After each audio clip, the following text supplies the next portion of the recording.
इष्टोपदेश का एक श्लोक है, 39वां है। निशामयति निःशेषमिन्द्रजालोपमं जगत् स्पृहत्यात्मलाभाय गत्वा न्यत्रानुतप्यते। क्या कह रहे हैं? मैं उस दिन ये छंद कहना चाह रहा था। मैं इच्छत्येकांत संवासम कर रहा था, इसके साथ क्लब कर रहा था। क्या कह रहे हैं? निशामयति निःशेषम इंद्रजालोपमं जगत। स्पृहा मतलब होता है इच्छा। स्पृहत्यात्मलाभाय गत्वा न्यत्रानुतप्यते। अन्य कहीं गया उपयोग ताप को प्राप्त हो जाते हैं। आश्चर्य की बात है, अपना उपयोग विषय भोगों से अन्यत्र गया तो हम ताप को प्राप्त होते हैं अज्ञानी, और ज्ञानी आत्मा से अपना उपयोग विषयों की तरफ गया तो वो ताप को प्राप्त होता है। हमको अब एक पैरामीटर मिल गया है, मापन यंत्र मिल गया है, एक मापन का एक जरिया मिल गया है कि हमारा उपयोग कहाँ झुक रहा है। एक बहुत अच्छी कथनी चलती है विद्वानों के द्वारा। कहते हैं कि देखो पानी कैसे चलता है, पानी ऊपर से नीचे की तरफ चलता है, बराबर। वैसे कह रहे जीव को अपने परिणाम बिगाड़ने के लिए कोई प्रयास नहीं करना पड़ता, लेकिन यदि उसी पानी को ऊपर उठाना है तो मोटर की या कोई अन्य एक मेहनत की साधन की आवश्यकता होती है। उसी प्रकार अपने परिणामों को उठाने के लिए मतलब कि आत्मसन्मुख करने के लिए इसको विशेष पौरुष चाहिए। समझ में आ रहा है? और विशेष पौरुष मतलब कह रहे हैं समस्त जगत को इंद्रजाल के समान देख लो। अरे बाप रे, समस्त जगत इंद्रजालिया क्या होता है? किसी को पता है इंद्रजालिया कहाँ आया? ये शब्द सुना है क्या आपने? इंद्रजालिया ऐसा शब्द सुना है कहीं?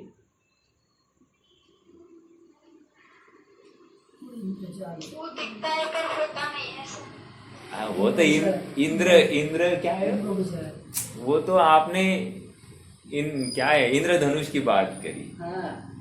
वो नहीं है ये इंद्रजालिया। ये मेरे ख्याल से समयसार या नाटक समयसार में इसकी चर्चा है, इंद्रजालिया। और वहां पर इतनी सी बात है, इंद्रजालिया अपने खेल दिखाता है, हाथ चालाकी दिखाता है, कुछ भी नहीं है। जैसे इंद्रजालिया है ना, ये बॉल है, बॉल को कबूतर में बदल दिया बच्चा रोने लग गया मेरा बॉल तो उसने फिर से कपड़ा डाल दिया, ये ले तेरा बॉल। अब प्रश्न ये है कि वो बॉल कबूतर में परिवर्तित हुआ था कि नहीं हुआ था, और फिर से कबूतर बॉल में परिवर्तित हुआ या बॉल ही था।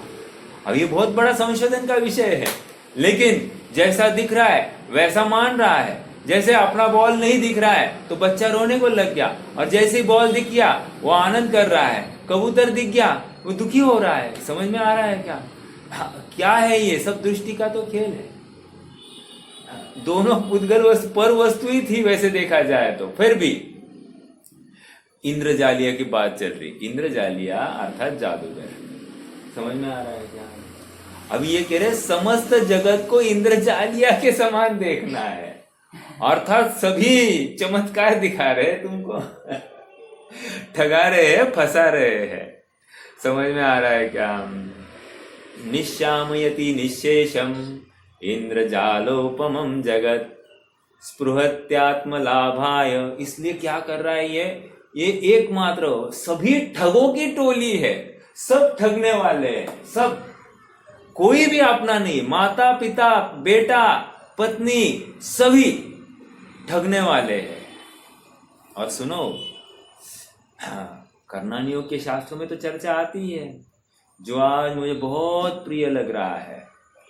याद रखना, भविष्य में वो मेरा कट्टर शत्रु होने वाला है। मतलब जिसके प्रति मैं आज अत्यंत अत्यंत राग सब कुछ समर्पित करने के लिए तैयार हूं, वही अगले भाव में मेरा कट्टर शत्रु बनने वाला है। Can you believe? क्यों? तुम्हारा राग तोड़ने के लिए। प्रकृति देखो, हमारी माता जी पूछ रही क्यों ऐसा क्यों, लेकिन तुम्हारा राग तोड़ने के लिए। तुमने पर पदार्थ में राग जोड़ा ना, या अपराध किया, तुम्हें समझ में नहीं आ रहा है। लो अभी दंड। यही जिसके प्रति देखो सारा धन तुम जिसके लिए समर्पित करके जा रहे हो, वही तुम्हारा शत्रु बनने वाला है। एक बहुत अच्छी घटना सुनी थी। किसी हॉस्पिटल में एक समय में 2 बच्चों का जन्म हुआ, और हुआ जैसे ही बच्चे जन्मे उतने में लाइट चली गई, बच्चों का ट्रांसफर हो गया, एक बच्चा इधर दूसरा बच्चा उधर। अब जो मान लो कोई अमीर के घर जन्मा हुआ बच्चा वो गया गरीब के घर, और गरीब के घर में जन्मा बच्चा अमीर के घर आया। अब बोलो क्या होगा? अमीर अपना बच्चा जानकर सब कुछ दे रहा है, और क्या पूरी प्रॉपर्टी न्यौछावर कर रहा है। क्या हुआ क्या है आखिर? मतलब अपना तो स्थापित हुआ जहां पर वो समर्पण है। अभी इसको मालूम नहीं, अज्ञानता में इसको मालूम नहीं है, लेकिन ये सब कर रहा है। हो रहा है कि नहीं है?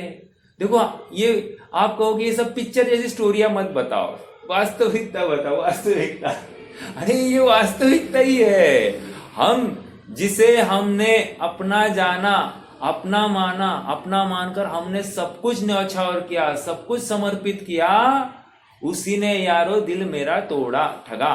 समझ में आ रहा है क्या? यही सब अपने ठगों की टोली है। हाँ, कुछ कहना है क्या भाभी जी? नहीं, ठीक है। कहने की बात इतनी ही है कि हमने अपना समर्पण कहाँ स्थापित किया है, ये एक संशोधन का विषय है। क्योंकि जहां पर समर्पण स्थापित किया है वहां से निराशा ही आने वाली है, और जहां पर निरंतर प्रतिपल वो स्वभाव समर्पित है अपने लिए, उसकी उपेक्षा करते हुए भी बारंबार अपने पीछे दौड़ा दौड़ा आ रहा है। लो भाई, I am available 24/7, I am available, मैं हूं, बस तू मेरा विश्वास कर, मैं हूं, और देख तेरा आनंद की मतलब पारावार नहीं होगा। आप कुछ भी कहो, आप कुछ भी कहो, लेकिन मैं इतना विषय चखूं फिर आपकी बात मानूंगा। जैसे संसार वृक्ष पढ़ा, देखा है ना आप सबने? संसार वृक्ष में एक बूंद, उस शहद की एक बूंद के लिए कितनी तकलीफें झेलने के लिए तैयार है। वैसे ही विषयों की, भोगों की एक समय का विषय भोग के लिए मैं कितना समर्पित हूं, यह अपने आप में विचार करना। नहीं मेरा बेटा अभी बड़ा हो रहा है, नहीं मेरे पत्नी अनुकूल है, माता का सब देखना है, अपना कर्तव्य है, ये इसके पीछे तो अपना मनुष्य भाव बर्बाद मत कर। समझ में आ रहा है क्या? आज का बोल बहुत जबरदस्त है, लगने के लिए बहुत सरल है। आप ये भी विचार करोगे कि इसमें और कुछ तो खुजलाओगे आप सर, कि इसमें और कुछ तो डिफिकल्ट होना चाहिए। डिफिकल्ट कुछ नहीं है। अरे क्या हुआ है आपको बताऊं, पहले के बोल है कठिन, अर्थात उनसे भाव निकालना ज्यादा कठिन है उपयोग वाले बोलों में से। अब ये इतने सरल बोल है कि आपने को लगता है अरे नहीं इसमें और कुछ तो होना चाहिए, इसलिए संशोधन करते बैठते हैं आप। तो कोई बड़ी बातें नहीं है यहाँ पर, लेकिन हम जहाँ पर अटके हैं वहां से उसके लिए हम भटके हैं। समझ में आया? वहीं से हम भटके हैं क्योंकि गलत जगह पर अटके हैं ना। सही जगह पर हम आ जाएंगे ना तो भटकने के अवसर नहीं होंगे। आज मैं विचार कर रहा था, जैसे अनंत भगवान के 18 दोषों से रहित है कि नहीं है? तो 18 दोषों से रहित जब हम कह रहे अनंत भगवान को, तो वे उनके जितने भी दोष है वैसा मैं मान रहा हूं कि नहीं अपने आप, मतलब जो वहां पर दोष गिनाए है वैसा हम अपने आप को मान रहे हैं कि नहीं? क्या है वो? कोई याद है क्या 18 दोष? 18 दोष किसी को याद है? 18 दोषों से रहित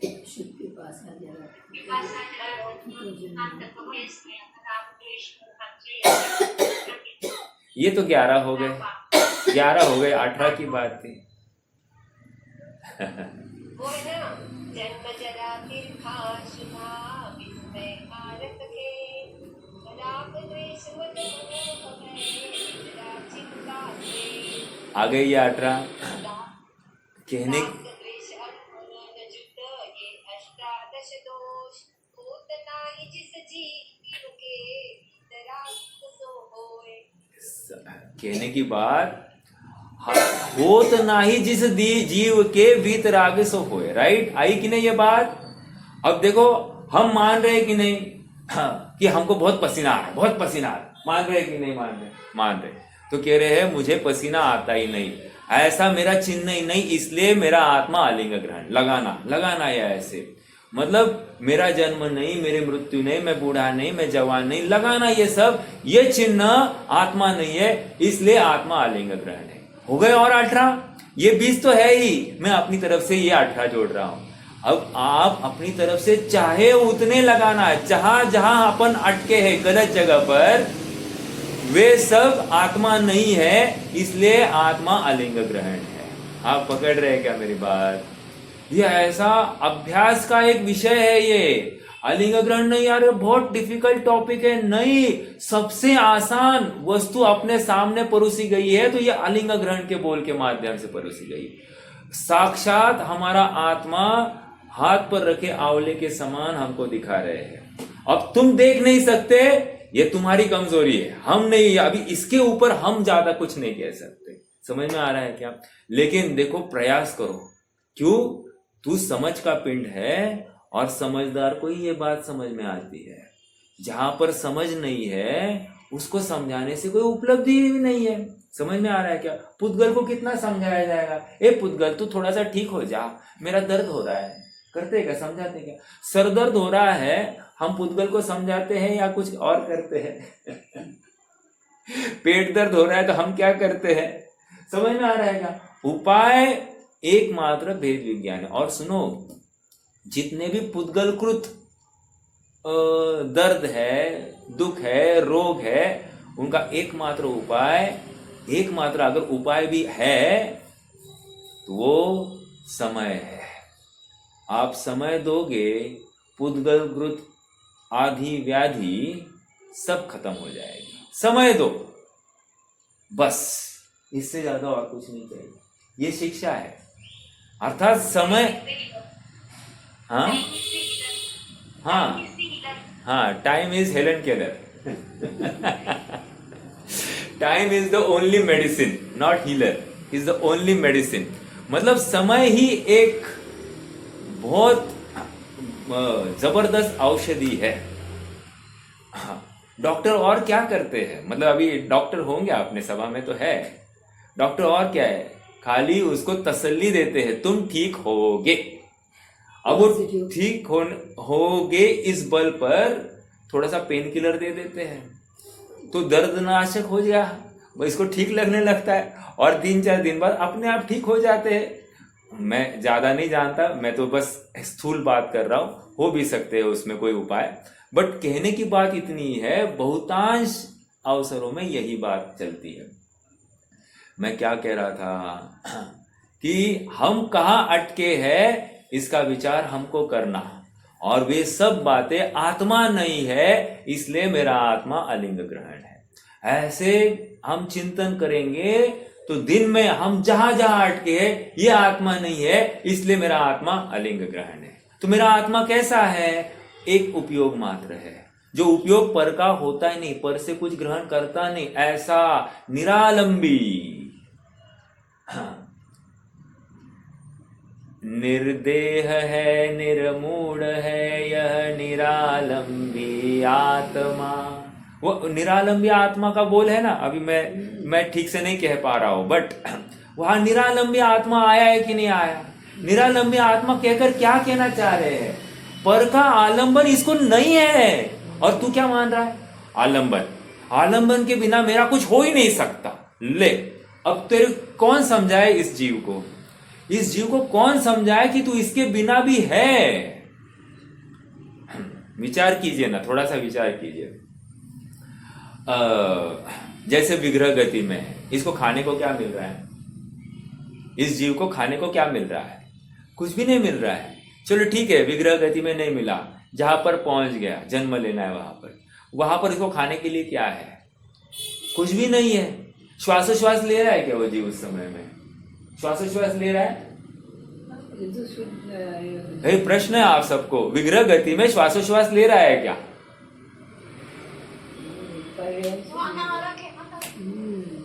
विग्रह गति में अनाहारक है, ठीक है। अब आहारक हो, मतलब मान लो पर्याप्तिया ग्रहण करना चालू कर दिया, अब वो श्वासोश्वास ले रहा है क्या?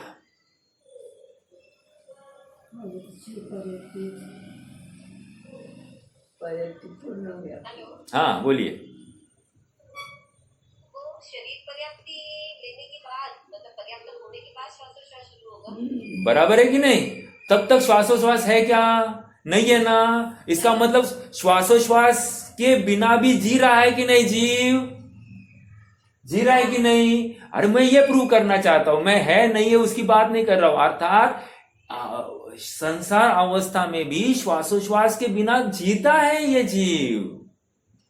तो हम जो कहते हैं कि श्वासोश्वास गया मतलब गया समझ में आया? मैं सांस, मेरा दम घुट रहा है, यहां पर दम घुट रहा है, तो दम घुटने दे, मगर तेरा कुछ नहीं होने वाला, ये तुम्हें विश्वास चाहिए। समझ में आ रहा है? मान लो बहुत धुआं आ गया यहाँ पर, जैसे दिवाली के काल में इतना पटाखे का वो दारू का धुआं बनता है, उस धुएं में श्वासोश्वास लेना कठिन हो जाता है कि नहीं? हाँ देखो, ये देखो हमारे यहाँ पर प्रमाण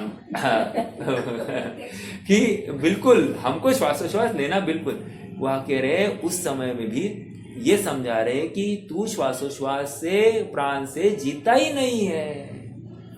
तू श्वासोश्वास प्राण से जीता ही नहीं है, इसलिए तेरा आत्मा आलिंग ग्रहण है। ऐसा मान, जब तक मैं श्वासोश्वास से जी रहा हूं, मेरे दम घुट रहा है, ये हो रहा है, तब तक तू आत्मा को ध्यान के लिए तैयार नहीं है।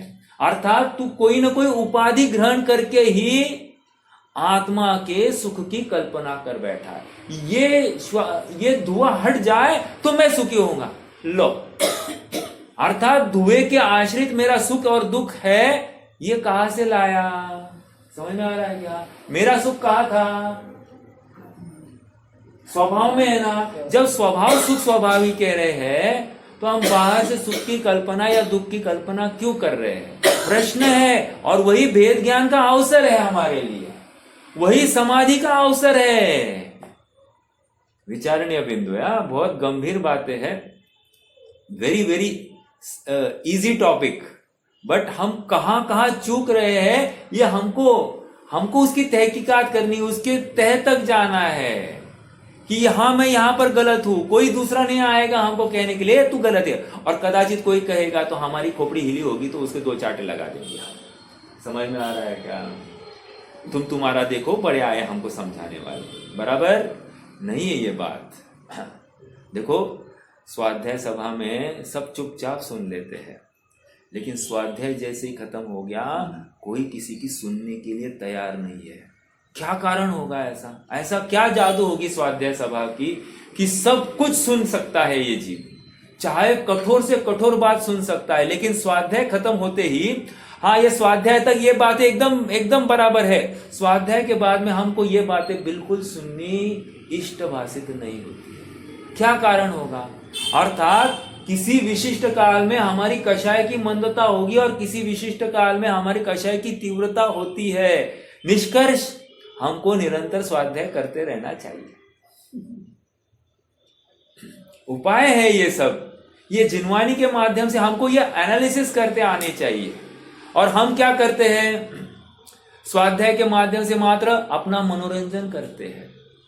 मान लो कोई विद्वान है, विद्वान ने कोई चुटकुला सुनाया, कोई कथनी सुनाई, कोई ऐसी यहां वहां की बात सुनाई, वो याद रहती है, लेकिन प्रयोजनभूत तार्किक बात हमको याद नहीं रहती है।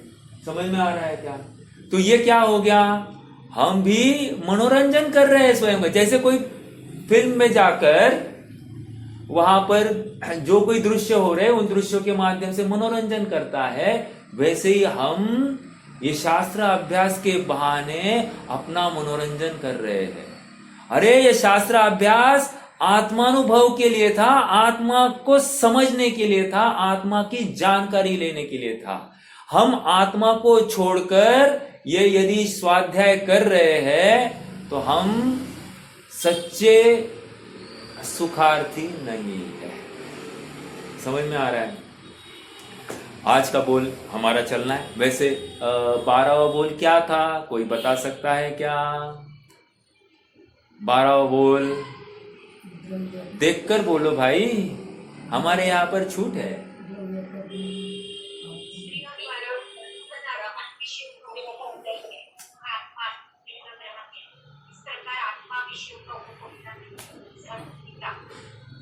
जरा एक आपके शब्दों में आप मुझे समझा सकते हो क्या बोला?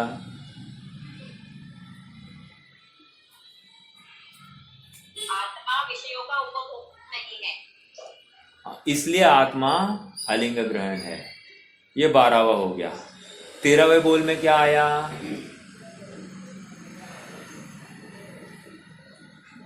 आत्मा रज और विजय के अनुसार होने वाला नहीं है। बराबर। हाँ, क्या कह रहे हैं? रज और वीर्य से वो होने वाला नहीं है, इसलिए वो अलिंग ग्रहण। मतलब क्या? मैं देखो थोड़ा सा अपन विचार करते हैं। डॉक्टरों का आदत है, इसलिए डॉक्टरों को कोई तकलीफ नहीं है, लेकिन थोड़ा सा अपना खून जाने लग जाए, है ना, थोड़ा सा खून बहने लग जाए, हमको क्या लगता है? बहुत खून चला गया, बहुत खून चला गया, अब मुझे बहुत चक्कर सी आ रही है। होता है कि नहीं होता है? ऐसा क्यों हो रहा है? ऐसा इसलिए हो रहा है क्योंकि खून से मैं अपना होना मान रहा हूं। ये समझ में आ रहा है क्या? ये एकदम छोटी सी बातें हैं। या दूसरा एग्जाम्पल लेते हैं अपन। हाँ बहन जी, आपको कुछ कहना था क्या? नहीं। हाँ, दूसरा एग्जाम्पल, जैसे माता पिता रज विरज मिलकर बनी देह मेरी, अर्थात मैं कब होऊंगा? जब माता पिता हो तो ही मेरी उत्पत्ति संभव है। तो मैं कैसे? इसको प्रश्न खड़ा होता है। यहां पर कह रहे नहीं, तेरा आधार कोई अन्य पदार्थ नहीं है, तेरा आधार तू स्वयं है, इसलिए तेरा आत्मा अलिंग ग्रहण है। वे सब पदार्थ होंगे लेकिन उनके कारण तू नहीं है। समझ में आ रहा है क्या? इसलिए मेरा आत्मा अलिंग ग्रहण है। ऐसा मेरा आत्म स्वभाव है, वो किसी का आश्रय लेकर रहता ही नहीं है, वो किसी का आश्रय लेता नहीं है, इसलिए मेरा आत्मा अलिंग ग्रहण। समझ में आ रही है क्या बातें? हाँ, देखो ये हमको लगता है इसमें क्या कहने की बात? यही तो कहने की बात है, क्योंकि ये यही मान नहीं रहा है, इसी बात को नहीं मान रहा है। भले कहता है कि आत्मा है, सुख स्वभावी, ये सब कहता है, लेकिन जब भी कहता है सुख स्वभावी है और कहते कहते वो पर में ही सुख ढूंढता है। कहते समय में भी पर का कर्ता मानकर कह रहा है कि मैं सुख स्वभावी हूं। समझ में आ रहा है क्या?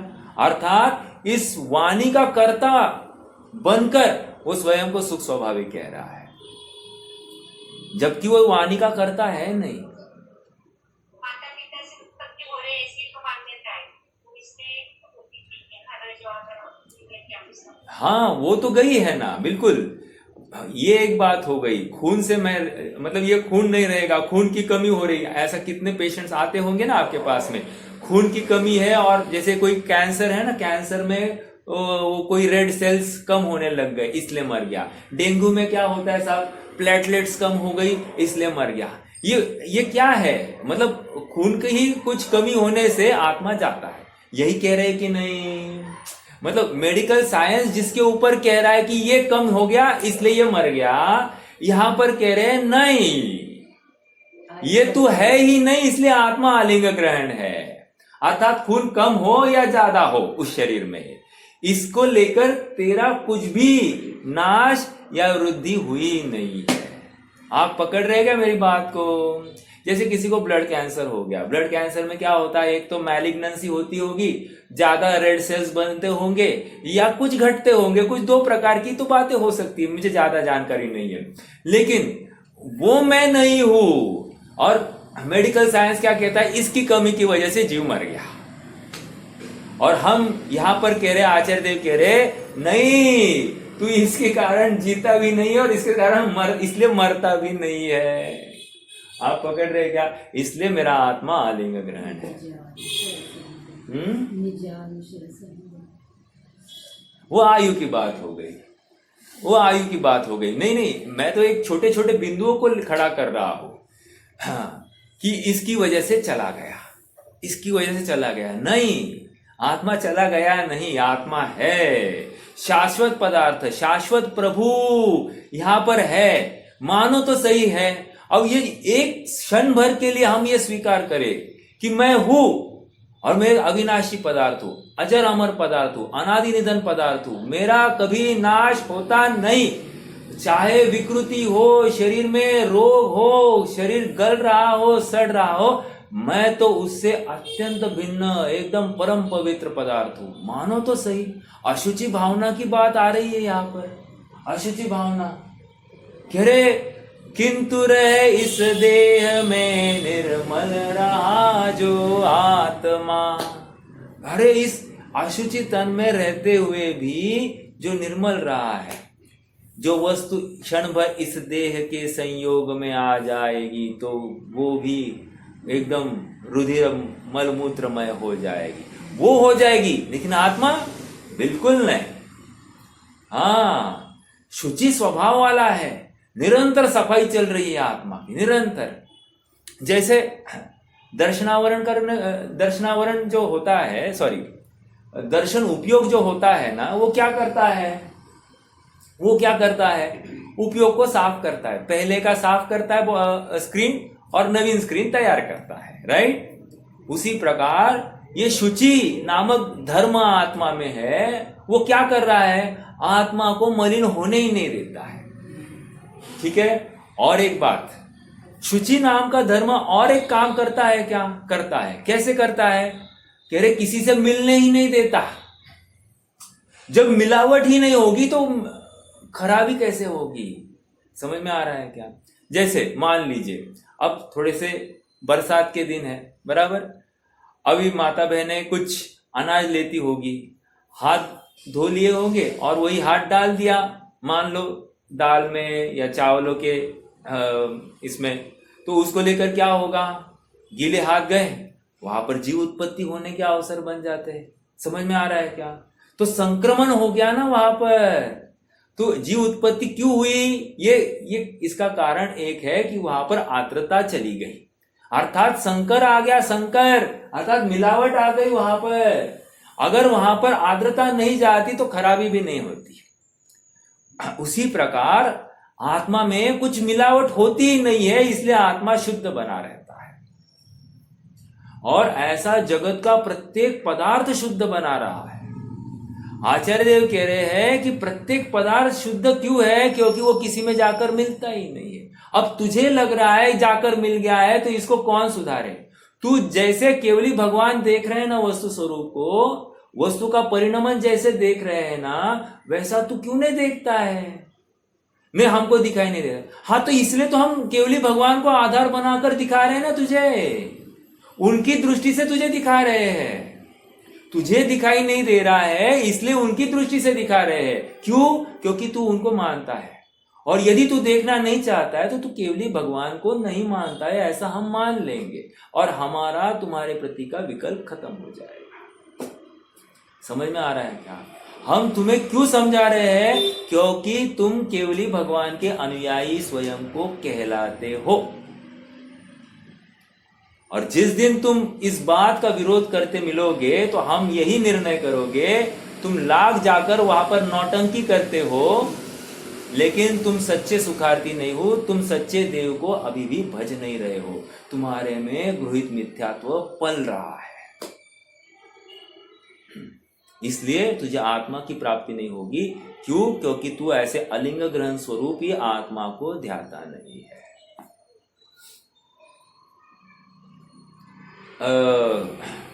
सम्यक दर्शन का अतिचार क्या है, कोई बता सकता है क्या? सम्यक दर्शन का अतिचार,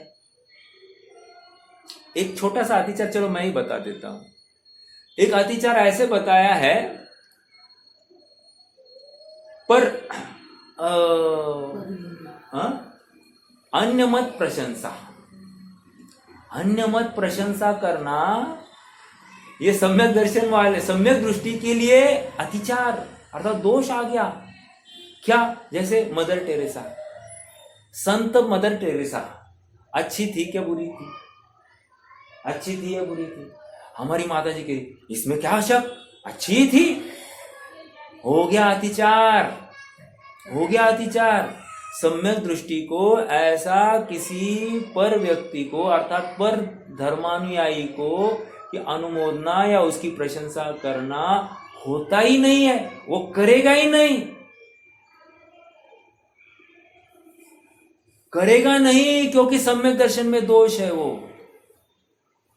अरे आपने जैनी कुछ कम है जो उनकी हम तरफदारी करें?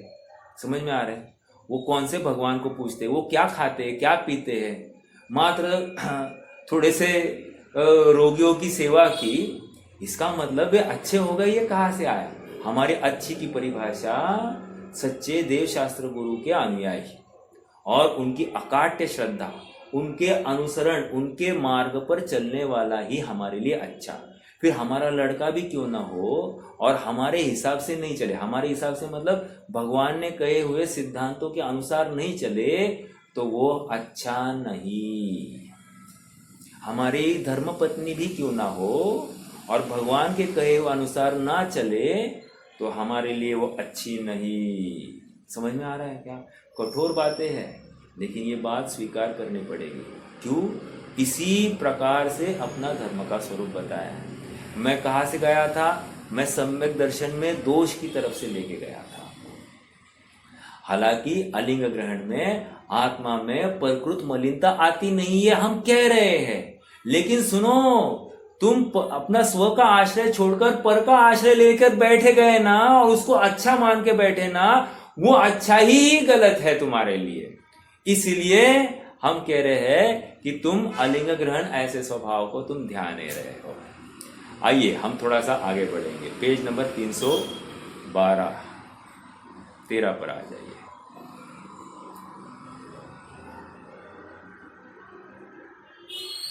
हाँ जी, देखो 14 नंबर का बिंदु, लिंग अर्थात मेहनाकार पुरुषादि की गुप्तेंद्रिया के आकार का ग्रहण जिसके नहीं है वह अलिंग ग्रहण है। यार क्या टाइम पास करके बोल रहे हैं ना, ऐसा लगेगा कि नहीं, ये कैसे शब्द यूज किए हैं। पुरुषादि के गुप्तेंद्रिया का आकार आत्मा नहीं है, इसलिए आत्मा है ना, मुंह टेढ़ा हो गया ना। देखो हमारे माता जी तो मुंह टेढ़ा कर रही है, क्या बात करने की है। अब मेरा आप सबसे प्रश्न है, केवल ज्ञान होने पर हमको सबका इत्यंभूत स्पष्ट दिखाई देगा कि नहीं दिखाई देगा? दिखाई देगा बराबर।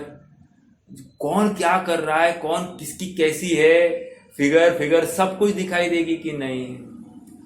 तो यहां पर कह रहे हैं ये गुप्तेंद्रिया आदि जो कुछ है मेहनाकार। अभी देखो पुरुषादि कह दिया है, मतलब क्या? पुरुषादि कहकर स्त्री भी लेना, नपुंसक भी लेना, और उनकी अपनी अपनी गुप्त इंद्रिया ले लेना। समझ में आया? और उसके आकार यह आत्मा होता नहीं है, ये कह रहे हैं, इसलिए मेरा आत्मा अलिंग ग्रहण है। क्या गलत कहा? जैसे कोई स्त्री का अंग मिला तो मैं स्वयं को क्या मानने लगा? स्त्री। अभी मान लो अगला भाव मेरा पुरुष का हो गया, पुरुष का अंग मिला, हालांकि ये बोल आगे भी चलने वाला, आगे और एक बोल दिया है इसी लाइन पर। अगला बोल मेरे ख्याल से 15वां बोल वही है मेरे ख्याल से, 1 मिनट। हाँ देखो, लिंग अर्थात अमेहनाकार का के द्वारा जिसका ग्रहण अर्थात लोक में व्यापकत्व नहीं है, वह आत्मा पाखंडियों के प्रसिद्ध नहीं, कौन सा है, 16वां बोल है। हाँ 16वां बोल है, वही बोल है, वही बोल। आप देखना ये 14वें बोल में और 16वें बोल में कैसे अंतर करोगे आप, नहीं ना कर पा रहे हैं। लेकिन करना है, क्या करना है भाई, मैं स्त्री नहीं, मैं पुरुष नहीं, मैं माता नहीं, मैं पिता नहीं, मैं पत्नी नहीं, मैं पति नहीं, मैं बेटा नहीं, मैं अरे कुछ भी नहीं, मैं मात्र आत्मा हूं। उपाधि को लेकर क्यों जी रहा है तू? मैं डॉक्टर नहीं, मैं इंजीनियर नहीं, मैं चार्टर्ड अकाउंट नहीं, मैं वकील नहीं, अरे मैं नौकर नहीं, मैं वकील, अरे मैं चाकर नहीं, कुछ नहीं, मैं ना नौकर हूं। बोलो, कोई महिला कहे मैं तो इस घर की नौकरानी इसी बैठी हूं, अब बोलो उसको कौन समझाए? वो अपने को आत्मा नहीं देख पा रही है, वो अपने को नौकरानी ही मान रही, तो क्या वो स्वयं को उपेक्षा कर रही है? मैं आत्मा स्वयं को देख नहीं रहा हूं, ये सबसे बड़ी उपेक्षा है कि नहीं? ये उपेक्षा भाव है कि नहीं? इसको हम उपेक्षा मान ही नहीं रहे हैं। और कोई पर पदार्थ अपनी प्रशंसा नहीं कर रहा है, अपने को यथा योग्य, हमको जो अपेक्षित आदर सम्मान वहां से अपेक्षित है वो नहीं हो रहा है, तो हम दुखी है। समझ में आ रहा है क्या? लेकिन मेरा आत्मा पर का आदर सम्मान की अपेक्षा रखता ही नहीं है, ऐसा मेरा आत्मा का स्वभाव है, इसलिए मेरा आत्मा आलिंग ग्रहण है। अब देखो ये बोल में से क्या लेना है मालूम है? ये 16वां बोल अपन थोड़ा सा अलग लेंगे और ये बोल जो है ना ये थोड़ा सा अलग लेंगे। देखो यहां इस बोल में ये कह रहे हैं, मान लो मैं पुरुष हो गया तो मैं दीक्षा का पात्र हो गया कि नहीं? चलो अच्छा हो गया, मैं पुरुष हो गया, अब मैं दीक्षा हो ले लूंगा, दीक्षा लेकर मैं मुनि बनूंगा, मुनि बनकर मैं घोर तप करूंगा, तप करके फिर मैं मोक्ष प्राप्त करूंगा। बराबर? कोई बोलने में कोई गलती है? नहीं। हाँ अरे ये क्या सोच रहा है मालूम है? ये वो मुनि धर्म में धर्म की कल्पना कर बैठा है। मुनि धर्म मतलब क्या? नग्न होना, पुरुषों को ही नग्न होने की इजाजत है, इसलिए मैं ऐसा नग्न हो जाऊं और मैं मुनि लिंग अंगीकार कर पाऊंगा, इसलिए मैं मोक्ष का अधिकारी हूं। अरे इसको कह रहे तेरा आत्मा, हाँ आत्मा ऐसा नहीं है कि वो मुनि बन जाए, समझना, तेरा आत्मा ऐसा नहीं है कि वो मुनिकृत त्याग पीछी कमंडलू लेकर चलता बैठे, नहीं, तेरा आत्मा ना पींची उठाता है, ना कमंडलू उठाता है, ना तेरा आत्मा कोई उपवास आदि करता है, ना तेरा आत्मा 4 हाथ जमीन देखकर चलता है। तेरा आत्मा तो आत्मा है, अर्थात वो जानन आ रहा है, और तू मान बैठा है किसी विशिष्ट क्रिया के माध्यम से मैं धर्म कर सकता हूं, अर्थात तूने उपाधि में धर्म मान लिया है, इसलिए तुझे आत्मा की प्राप्ति नहीं होगी, या तू जिससे आत्मा की प्राप्ति होगी ऐसा मान रहा है, वैसा ही आत्मा का स्वरूप नहीं है, इसलिए तेरा आत्मा आलिंग ग्रहण है। समझ में आया? पुरुषादि मेहनाकार कहकर यहां पर ये चिन्ह आत्मा के लिए बाधक नहीं है, अर्थात आत्मा आराधना के लिए साधक नहीं है। चलो बाधक की बात बाद में, ये साधक नहीं है। मतलब मैं पुरुष हो गया मतलब साधक हो गए मेरे लिए, और मैं स्त्री या नपुंसक हो गया तो ये मेरे लिए बाधक हो गए, ऐसा ये बाहरी चिन्ह नहीं है। समझ में आ रहा है क्या? बहुत गंभीर ये चिंतन है, आप विचार करना। हम जहां पर अटके हैं वहां से हमको उठाया गया है। आचार्य देव कितने नीचे उतरे हैं अपने लिए, आप समझ रहे होंगे। देखो मुनि धर्म या पुरुष लिंग ये भी तो उपाधि है, और ये उपाधि आत्मा में नहीं है। क्यों? आत्मा उस रूप होता ही नहीं है। इसलिए जब भी आत्मा को ध्याना है तभी अपने को अपनी सारी उपाधियां, लौकिक उपाधियां, जिसको लोक में बहुत गौरवान्वित माना जाता है, उसको छोड़कर हमको आत्मा में आना पड़ेगा। देखो, कल परसों की बात है, मुझे एक फोन आया, फोन जनरल चर्चा की थी। हाँ, उनका फोन पर बातों बातों में यह आ गई बात कि यहाँ कोई एक so called multi millionaire billionaire जो कुछ होंगे, मानिकचंद के जो गुटखा के जो मालिक है, उनकी लड़की की सगाई हो गई। ये थोड़ा सा न्यूज़ में आपको दे ही दे दूँ। न्यूज़ देने के पीछे मुझे उनकी बड़प्पन या कुछ देने की बात नहीं है, मुझे तो अपना उदाहरण निकालना है। तो उन्होंने सगाई पर 100 करोड़ रुपया लड़के वालों को दिया। और सुनो, इतना ही नहीं, वो 20 जनों को सगाई के लिए यहाँ से इंदौर ले गए थे बाय फ्लाइट।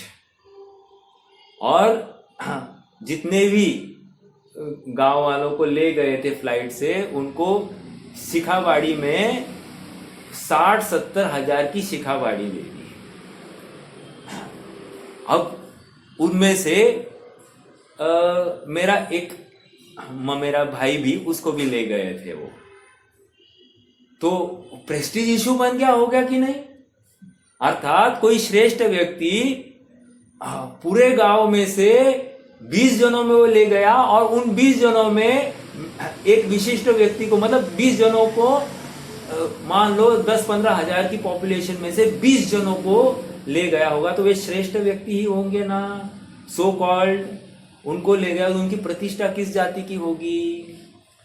अब यहां पर कह रहे हैं कि तेरा आत्मा ऐसा नहीं है कि इस प्रतिष्ठा से प्राप्त किया जाए। क्या कहा?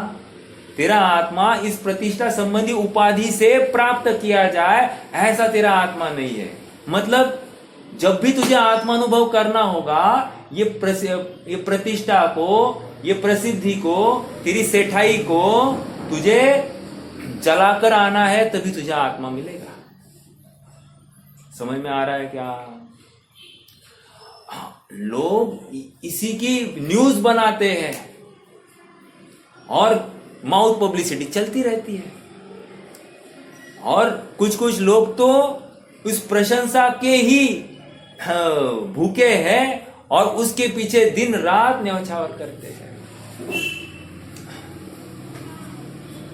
जैसे आपको बताओ, एक एग्जांपल देता हूं। मान लो कोई चढ़ावा लेना है, तो समाज का कोई प्रतिष्ठित व्यक्ति होगा तो उसके सामने बड़ी बड़ी बोलियां लगाएंगे, और मान लो वो नहीं होगा तो बोलियां क्या, उधर हाजिर भी नहीं होंगे। ऐसा हो सकता है क्या? हो सकता है। इसका मतलब क्या है? किसी विशिष्ट व्यक्ति के नजरों में भरने के लिए मैं क्या क्या कर रहा हूं, और वो व्यक्ति नहीं होगा तो मुझे फिर किसी से कुछ लेना देना नहीं है। ऐसा हो सकता है। अर्थात मैं कोई ना कोई प्रतिष्ठा के ही भूखा हूं और इससे मैं सुख मान रहा हूं। और यहां पर कह रहे सुख इस बाह्यकृत विषयों से, भोगों से, या किसी के प्रदान करने से प्रतिष्ठा प्राप्त नहीं होती है। जब तक तू अपने आत्मा को प्रतिष्ठा स्वभावी नहीं मानता है, या तुझे इन लौकिक प्रतिष्ठताओं की आवश्यकता नहीं, ऐसा तुझे लगता नहीं है, तब तक तुझे आत्मा की प्राप्ति नहीं होगी। समझ में आया? मतलब मान लो मेरा लड़का अभी सीए हो रहा है, तो उसके सीए बनने से मैं बड़ा बन रहा हूं क्या? वो सीए बन जाए तो वो बड़ा बनेगा क्या? अरे उस उपाधि का क्या लेना? क्यों? क्योंकि वो उपाधि यहीं पे छोड़ के जानी है, जो साथ आने वाली नहीं है। उस उपाधि की क्या वैल्यू है? भले मान लो 2-5 खोके कमा लेगा, फिर भी क्या, वो खोके भी यहीं पे छोड़ के जाने पड़ेंगे। तो इससे अपनी बढ़ाई नहीं है। समझ में आ रहा है? बहुत गंभीर। देखो देखो, एक बार मेरा खनियादाना जाना बना था। वहाँ पर मेरे भाई ने परिचय दिया वहाँ समाज वालों को, भाई ये इंजीनियर है एक, दूसरा ये अमुक अमुक इतने पैसे कमा रहे हैं दो, और उसके बाद में ये धर्म भी कर रहे हैं। कहने की बात इतनी है कि लोगों को धर्म कर रहे इतना कह दिया ना, कोई महिमा नहीं आती है। लेकिन ये इंजीनियर है, ये इतना पैसा कमाता है और फिर भी ये धर्म कर रहा है। हाँ, अब ये सच्चा धर्म, मतलब उनकी धर्मात्मा की परिभाषा इस जाति की है। ये समझ में आ रहा है कि भ्रम कैसे चल रहा है? अर्थात कोई बहुत पढ़ा लिखा हो, बहुत प्रतिष्ठित हो लोक में, और वो ये कर रहा है, मतलब he is doing something great. और कोई अप्रतिष्ठित व्यक्ति हो और वो इस धर्म मार्ग में पड़ा है, तो वो ग्रेट नहीं है। इसमें क्या, वो निठल्ला तो बैठा है, वो निठल्ला तो बैठा है।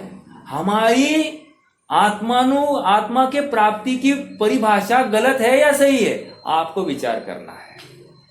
और यहां पर कह रहे ऐसा मेरे आत्मा का स्वरूप ही नहीं है, ये बहुत बड़ा है, इसलिए इसने किया, इसने छोटी सी बात की तो वो धर्म। और कोई दीनहीन है, उसने थोड़ी ज्यादा भी धर्म की बात कही तो वो कुछ नहीं है, तो नॉर्मल बात है। समझ में आ रहा है क्या? ऐसा आत्मा का स्वरूप नहीं है, इसलिए मेरा आत्मा अलिंग ग्रह है। देखो, कथन में, बोलने में, चालने में, समय कितना हो गया है, टाइम है बोलने में चालने में ऐसा ही आएगा। ये ऐसा कर रहा है, वैसा कर रहा है, ये बोलता है, ऐसा बोलता है। लेकिन हमारा जब भी उसको अंगीकार करने की बात आती है, इन वचनों को अंगीकार करने की, वहां की मान्यता को देखना कि उसमें मान्यता क्या छिपी है। और मान्यता आत्मा से रहित, मतलब आत्मा से रहित होकर ही पर पदार्थों के आश्रित हुई दिखाई दे रही है, इसलिए वो मिथ्या दृष्टि है और इसलिए आत्मा की प्राप्ति नहीं है। इसलिए लाख कह रहे हैं ना छड़हाला ग्रंथ में, क्या तप करे लाखों वर्ष तक, क्या है वो, पर ज्ञान बिन कर्म झड़े जे। मतलब वहां ज्ञान हुए बिना, सच्चा ज्ञान होने के बिना, या वस्तु स्वरूप जैसा है, जैसी वस्तु है वैसा जाने बिना तो ये सम्यक तो नहीं होगा। तू मोक्ष का अधिकारी ही नहीं है। अरे मोक्ष का छोड़ो, आत्मा का अधिकारी नहीं है। क्यों? क्योंकि आत्मा को बाजू को रख के तू सारी कार्य कर रहा है। समझ में आ रहा है क्या? आत्मा को भूलकर तू कुछ भी करने चाहेगा तो तू दुखी होगा। फिर चाहे तू प्रवचन कर, चाहे तू व्रत कर, तपस्चरण कर, कुछ भी कर, तू दुखी होने वाला है। अरे आत्मा को छोड़कर तू रसोई भी बनाएगा तो तू दुखी होने वाला है। अरे आत्मा को छोड़कर तू भोजन भी खाएगा तो तू दुखी होने वाला है। मतलब अर्थात मैं शुद्धात्मा हूं, मैं इस भोजन को भोगता ही नहीं हूं, आज तक मैंने इसको ग्रहण किया ही नहीं है। इसकी रसना ये अच्छा, इसकी टेस्ट अच्छी तो मैं सुखी, इसकी टेस्ट खराब तो मैं दुखी, ये बात है ही नहीं। इसमें मिठास अच्छी हो तो अच्छा, नहीं हो तो बुरा, इसमें नमक कम हो तो खराब, इसमें नमक ज्यादा हो तो खराब, ऐसा नहीं। इसमें मिर्च ज्यादा हो तो खराब, इसमें मिर्च कम हो तो खराब, ऐसा कुछ भी नहीं है। समझ में आ रहा है क्या? हाँ, विचार करना। मतलब हमने जहां पर सुख की कल्पना की है, यहां पर कह रहे हैं कि आत्मा वैसा है ही नहीं। और इस बोल में तो क्या कह रहे हैं? इस बोल में ये कह रहे हैं कि आत्मा पुरुषादि गुप्त इंद्रिया के आकार का ग्रहण करता ही नहीं है। महनाकार मतलब गुप्त इंद्रिया, ठीक है, जो किसी को दिखाने योग्य नहीं होती है। एक लौकिक परिवेश में यह चर्चा चलती है। हाँ, बोला ना सर। गुणेषु मैत्री गुणेषु प्रमोदम म्हणतं. हाँ मग एखाद्या चांगल्या माणसाला चांगल्या कार्य केल्यानंतर त्यांनी संविधान घेतलं ते बाजूला लागतं. हाँ किंवा आपले ते माजी राष्ट्रपती मिसाईल मॅन हाँ किंवा दोन आपले मायकेल फॅरेडेची जयंती झाली. हाँ त्यांनी ते मॅग्नेटिक इफेक्ट दाखवले. हाँ त्या माणसाला जगाच्या सुविधेसाठी कल्याणासाठी असं म्हणत नाही, हाँ सुविधेसाठी शोध लावले. हाँ मग त्याला आपण अभिवादन केलं, त्याचं आपण कौतुक केलं तर आपल्या संकल्पनामध्ये का बाधा यावी? हाँ, ये समझ में आएगा प्रश्न क्या है? मैं थोड़ा हिंदी में अनुवाद करके बताता हूँ। हाँ, वो बताता हूँ। ये प्रश्न ये है, ये हमारे बल्लोड़ सर है। आप किसी काल में वाइस प्रिंसिपल रहे हैं और केमिस्ट्री के आप अध्यापक रहे हैं, तो और इनको अभी अभी 1-2-3 साल से ये अभी विशेष धर्म से लगाव रख रहे हैं। प्रश्न इनका ये आया है कि जैसे कोई साइंटिस्ट है, साइंटिस्ट ने कोई शोध खोज की है, उस शोध खोज को लेकर हमारा जीवन आसान हो गया है, तो हम उस साइंटिस्ट को याद करें या नहीं करें? प्रश्न इतना सा है, अर्थात उसकी कोई स्तुति हम करें या नहीं करें? भाई इनकी वजह से हम इतनी अनुकूलता में हैं, राइट? इतना सा इनका प्रश्न है। और फिर प्रश्न ये है कि इस ऐसी हम यदि इनकी स्तुति करें तो हमारे सम्यक्त्व को बाधा कैसे? प्रश्न ये है। मैंने तो एक उदाहरण मदर टेरेसा का दिया था। हाँ बोलिए भाभी जी।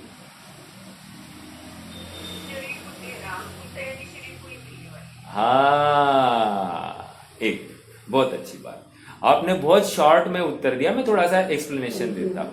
हाँ, शरीर बुद्धि है, वहां शरीर की ही तो व्यवस्था की है, और क्या है? देखो देखो एक एग्जाम्पल, जैसे ये बिजली है। हाँ बोलिए भाभी जी, आप बोलिए।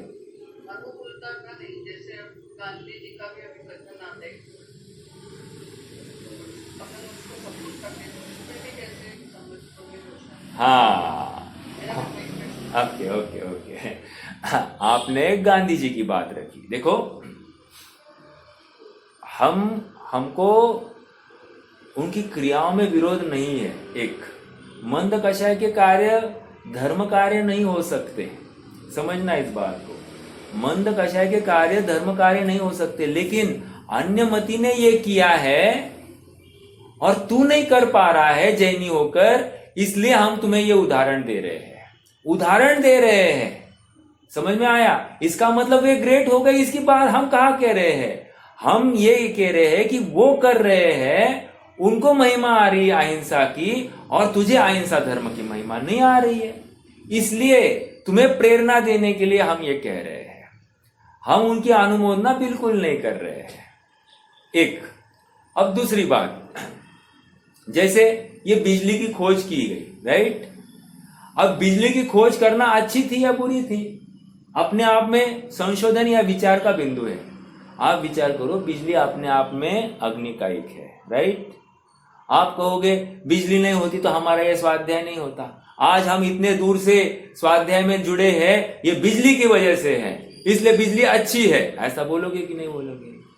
अरे स्वाध्याय हुआ तो भी क्या लाभ हुआ? हम पूछते स्वाध्याय हुआ तो भी क्या लाभ हुआ? At the end of the day मैं आत्मा हूं, ये स्वीकार किए बिना तुम्हारा कोई लाभ होने वाला नहीं है। और ये समझने के लिए स्वाध्याय की आवश्यकता नहीं है। जैसे कि उदाहरण देता हूं मैं आप सबको। हाँ, कल परसों ही मैंने क्या था, ग्रीक फिलोसोफर था, उसने एक नंगे बच्चे को गाय को पानी पिलाते हुए देखा, और गाय को पानी वो अपनी कर पात्र में अपने हाथ को कर के मतलब पात्र के आकार करके गाय को पानी पिला रहा था। डी से नाम है, मैं परसों दिन ही मैंने कहा, 2-3 दिन पहले, मैं भूल रहा हूँ, चलो ठीक है। तो उसने उनको देखा, उस लड़के को देखा। लड़के को देखकर उन्होंने कहा, अरे मैं तो लंगोट में घूम रहा हूं। उन्होंने लंगोट का त्याग कर दिया, मैं इसके बिना भी जी सकता हूं, एक। और दूसरा, उन्होंने जो कटोरा लेकर घूमते थे, कटोरा भी छोड़ दिया। मैं इतनी बात क्यों कर रहा हूं? इतनी बात इसलिए कर रहा हूं कि हमको हर बात कोई समझाए और हम समझे, ऐसा नहीं है। हम कोई प्राकृतिक व्यवस्था देखकर भी हम उसमें से बोध ले सकते हैं। लोगों ने लिया ही है। ये शब्द आदि का ज्ञान कितने जनों को है? कुछ काल पहले शब्द का ज्ञान कितने जनों को था? तो वे ज्ञानी हुए कि नहीं हुए? कौन से बल पर ज्ञानी हुए? कौन से बल पर हुए होंगे ज्ञानी? अरे प्राकृतिक व्यवस्था को देखकर हुए, अर्थात वस्तु स्वरूप को देखकर हो गए। समझ में आ रहा है क्या? मैं ये बात कहां से ले रहा हूं? ये बिजली अच्छी या बुरी? बिजली जिसने बनाई उसने अच्छा किया या बुरा किया? अब ये अपने आप में कह रहे ये तो पाप का साधन हो गया है, और हम इसकी अनुमोदना कैसे कर सकते? नहीं कर सकते इसकी अनुमोदना। हमारी कमजोरी थी, हम पाप में प्रवृत्ति कर रहे थे, इसलिए हमने क्या किया? हमने विचार किया भाई पाप से अच्छा चलो यहां पर थोड़े पाप के पीछे हम वस्तु स्वरूप का बखान करेंगे, और उस वस्तु स्वरूप में कोई पात्र जीव होगा, उसको ऐसी सहज योग्यता होगी तो अपने आत्मा को साध लेगा। समझ में आ रहा है क्या? तो ये बात हो गई।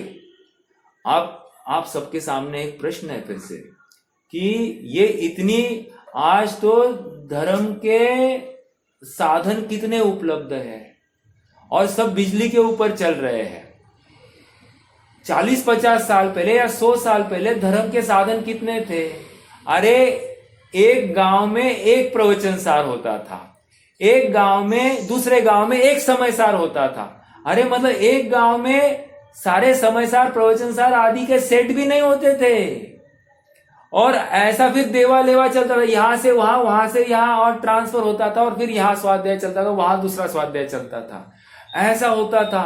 अब प्रश्न ये है कि इतने कम साधनों में भी उन्होंने अपना धर्म किया, और हम इतने साधनों से युक्त होने पर भी हमारी धर्म परिणति कितने आगे बढ़ी, अर्थात हमको आत्मा की रुचि कितनी हो गई है, हमको विषय कषाय की रुचि कितनी घटी है, ये अपने आप में एक संशोधन का विषय है। फिर से प्रश्न अभी भी अनुत्तरित है कि ये कहकर हमारे सम्यक्त्व में क्या बाधा हुई? तो सम्यक्त्व में बाधा इतनी हो गई कि हमको ये स्वरूप अपने यहां पर कहा है कि नहीं कहा है? कहा है। तो वो स्वरूप कहकर तकलीफ ये होने वाली है कि हम अनजाने में उनके अनुयायी भी बन जाएंगे। जैसे उदाहरण दिया जाता है, उदाहरण ये दिया जाता है कि कोई खीर बनी है, ठीक है, वो खीर सोने के पात्र में रखी है, और सुनो ये खीर उसी को दी जाएगी, ये सोने के पात्र सहित दी जाएगी जो उसको यहीं पे पिएगा, लेकिन उस खीर में एक बूंद जहर डाला गया है। एक बूंद जहर सोने के पात्र सहित मिलने वाली है। कौन चाहेगा उस खीर को लेना? कौन उस खीर की प्रशंसा करना चाहेगा? प्रश्न है आप सबसे। उपदेश सिद्धांत रत्नमाला ये ग्रंथ है, वहां पर यह बात आई है, गुरु की बात आई है, गुरु की बात कह रहे ढोंगी गुरु से बचना। क्यों? क्योंकि सांप एक भव में ही तुम्हारा भव हरण कर लेता, लेकिन ये ढोंगी गुरु तुम्हारे अनंत भव बिगाड़ने वाला है, अनंत भव में तुम्हें डस डस के मारने वाला है, अर्थात तुम्हारा श्रद्धा हरण कर रहा है, और तुम्हें अपने श्रद्धा की कीमत ही नहीं है, तुम्हें अपने श्रद्धा की कीमत नहीं है। इसलिए हम तुम्हें कह रहे हैं कि तुम थोड़ी सी भी अनुमोदना करो तो तुम्हारा बहुत अहित होगा। इसका मतलब यह नहीं कि उनके ग्रंथ पढ़ना नहीं, ये नहीं हम कह रहे हैं। तुम्हारी श्रद्धा इतनी कमजोर है, क्या है वो, उत्तम प्रकृति। श्रेयांश, वो उत्तम प्रकृति वाला क्या कहा था तुमने?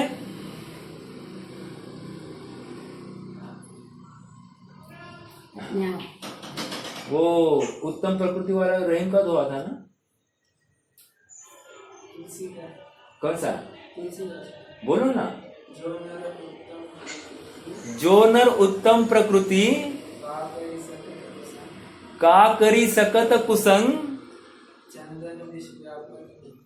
चंदन विष व्यापत नहीं लिपटे रहे भुजंग। अब उनके लिए कोई प्रॉब्लम नहीं है। क्या बात आ गई? जिसकी इतनी ताकत है कि सच्चा श्रद्धान जिसका हो गया है वो कुछ भी करे, कोई प्रॉब्लम नहीं है। बट जिसकी ये ताकत नहीं है, स्वयं खड़ा नहीं रह पा रहा है, वो ये अच्छा ये अच्छा ये अच्छा ये अच्छा ये अच्छा ये अच्छा ये अच्छा करता नहीं बैठे। वो जो अच्छा है उसी को अच्छा करे।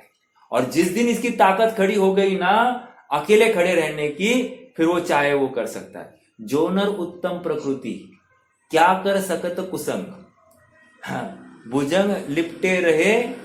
हाँ, क्या है वो?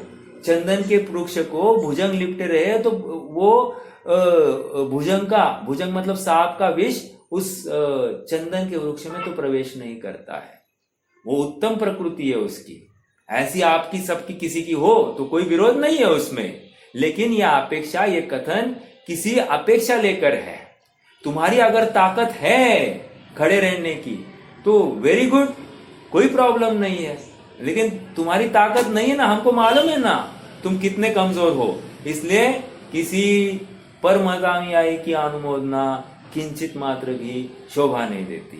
उपदेश सिद्धांत रत्नमाला पढ़ लेना, वहां पर यही बात आ गई है। 19वां छंद है मेरे ख्याल से, मुझे ज्यादा याद नहीं, लेकिन मैंने जो पढ़ा है 19, और मेरे ख्याल से मोक्षमार्ग प्रकाशक में उसको उद्धृत किया है कि ढोंगी गुरु से बचे रहना, ऐसी बात है। ठीक है, आ रही है बात समझ में? अच्छा प्रश्न था। प्रयोजन अपने को समझना चाहिए। हमारा मूल प्रयोजन शुद्धात्मा की प्राप्ति है। और कोई एक बात भी, देखो 1000 बातें अच्छी कहे और एक बात तुम्हारे प्रयोजन की बात गलत कह दे, प्रयोजन की बात गलत कह दे, तुम्हारा सत्यानाश कर बैठेगा। समझ में आ रहा है? क्योंकि तुम्हारे विरोध करने की ताकत नहीं है। देखो मैं हमेशा कहता हूं, हमारा श्रेयांश है ना, ऑफिस में जाता था, स्कूल में जाता था ना, वो पहले ना नहीं बोल नहीं सकता था किसी को। मैंने उसको कहा अपने को नहीं बोलकर आना है और देखते हैं कौन क्या करता है, मैं हूं तुम्हारे पीछे। जबकि मैं पीछे नहीं रहता था, बस उसको एक हौसला देता था, डरो मत, तुम डट के नहीं बोलना। मतलब कोई अभी अपने डिब्बे में हाथ डाल रहा है, डट के बोलो, हमको नहीं चलता ये बात। हाँ, ऑफिस में कोई बोले ए चल यहाँ पर आज प्रेयर है, नहीं नहीं नहीं, सर्वधर्म प्रेयर, उनके ऑफिस में सर्वधर्म की प्रेयर चली थी। मैंने कहा डट कर बोलना, नहीं होगा। ऑफिस अपनी नौकरी जाए तो चलेगा, लेकिन अपने को किसी की जी हुजूरी गुलामी नहीं करेंगे, हम अलग से खड़े रहेंगे। समझ में आ रहा है क्या? तो ये अपनी सामर्थ्य होगी। क्या हम विरोध करें तो, अरे सुनो सर, हम विरोध करें तो ये उसका हम बोलेंगे नहीं ना। मैं ये कौन से प्लेटफॉर्म पर बोल रहा हूं? जो ये प्लेटफॉर्म जो स्वीकार कर रहा है कि सच्चे देव अनंत भगवान है। मैं किसी दूसरी जगह पर कहने के लिए गया नहीं हूं जो नेशनल इंटीग्रिटी में बिगाड़ रहा हूं। मैं किसी को फोकट में भी उपदेश देता नहीं हूं, भैया ये मिथ्यात्व है, तुम ये मत करना। मैं ऐसा बाजू वाले को नहीं कहता हूं। अरे बाजू वाले को छोड़ो, मेरे जो सो कॉल्ड परिकर है उनको भी कहता ही नहीं हूं कि ये तुम गलत कर रहे हो। क्यों? क्योंकि वो हमको देखकर अनुकरण करे। हम क्यों उनको कहने जाए? और हम आ बैल मुझे मार क्यों करेंगे? तो हम नेशनल इंटीग्रिटी, हम किसी को कह ही नहीं रहे कि ये गलत कर रहे हो आप। और हम किसी का विरोध करें, हम किसी की निंदा करें, ये तो नहीं हो रहा है। हमने मात्र वस्तु स्वरूप बोला है, ऐसा हमारा वस्तु स्वरूप है, ऐसी सोच हमारी है और हम हमारी सोच से साथ बंधे हुए हैं। हम किसी की दूसरे की सोच बदलने के लिए नहीं बंधे हुए हैं। समझ में आ रहा है क्या? इसलिए हम किसी को प्रभावित नहीं कर रहे हैं। हम तो एक सोचने का नजरिया दे रहे हैं। आपको पसंद आए तो आप ग्रहण कर लेना, नहीं पसंद आए तो आपकी होनहार ऐसी ही है, हम क्या कर सकते हैं। समझ में आ रहा है? और ये हमारी आपके प्रति द्वेष नहीं है, आपके प्रति करुणा है। समझ में आ रहा है क्या? हाँ जी, चलिए, और कोई प्रश्न है तो रख सकते, नहीं तो फिर जिम्मेदारी